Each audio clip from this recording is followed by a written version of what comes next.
Happy New Year, everyone. I am so excited to be launching into a new year after just ending 2019 and ushering in 2020, camping out in the desert in Nevada and climbing in the desert with my amazing wife.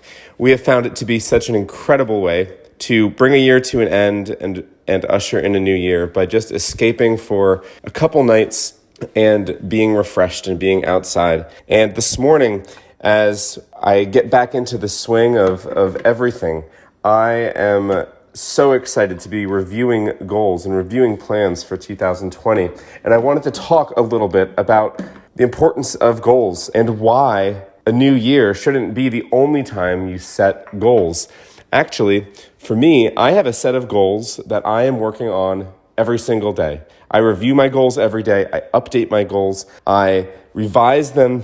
And I come up with a plan for me to take action on those goals. So as I move into 2020, I'm not having to quickly think about what are my goals for 2020? What are my resolutions? No, in fact, actually, I am just continuing to work on the goals that I have already set for myself. But one of the things that is really important, one of the things that I do use a change of a new year to do is to take some time to think back to the previous year and think about what are the things that I can learn from the actions I took in 2019 on the goals I established for myself. Were the actions I took big enough? Did any of the actions not actually work? What are the changes to the strategies I have to accomplish those goals? I actually find that doing a review of the past year is even more helpful than setting a million goals for the year ahead. But of course, you have to have goals that you're working on in order to do that. So what I really encourage everyone to do is to take some time as you go into this new year and think about last year. Think about 2019. What were the goals that you had for yourself? Maybe you didn't have a big list, but maybe you just had one goal you were working towards, or just something you were working towards.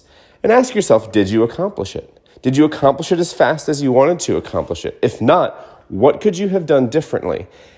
Those are the things that you can then carry into this new year and use as the impetus to drive change in how you are going to try to accomplish your goals in 2020.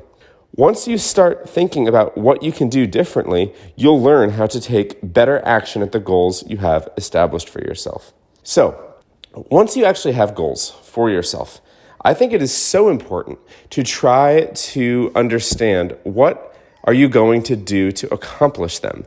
Just writing down a goal for yourself isn't actually going to make you accomplish it. You actually have to take action. You have to know what are you going to do to make those goals happen. And I'm going to take time throughout the month of January on the podcast to talk about taking action on your goals. But what I really want you to start with today is to look back at last year. Think about what could you have done differently? What are some of the actions that worked? What are some of the actions that didn't work? What are some of the goals that weren't big enough? What were some of the goals that were too easy to accomplish? Think about those things. Write these things down. Review your year. And then think about 2020. What are the goals that you're going to have for yourself that are not just for the new year, but they're the goals that you're going to continue pursuing to work on into the following year and the year after that and the year after that. It's so important to continue to always make sure that you're working towards goals so that by the time you get to a new year, you can look and see how close you are to accomplishing them and what things you need to shift to increase your ability to accomplish those goals. So take some time to think today about how was 2019? And then tomorrow, I'm going to talk about what you can do to make sure you're accomplishing the goals you have for yourself in 2020. Happy New Year.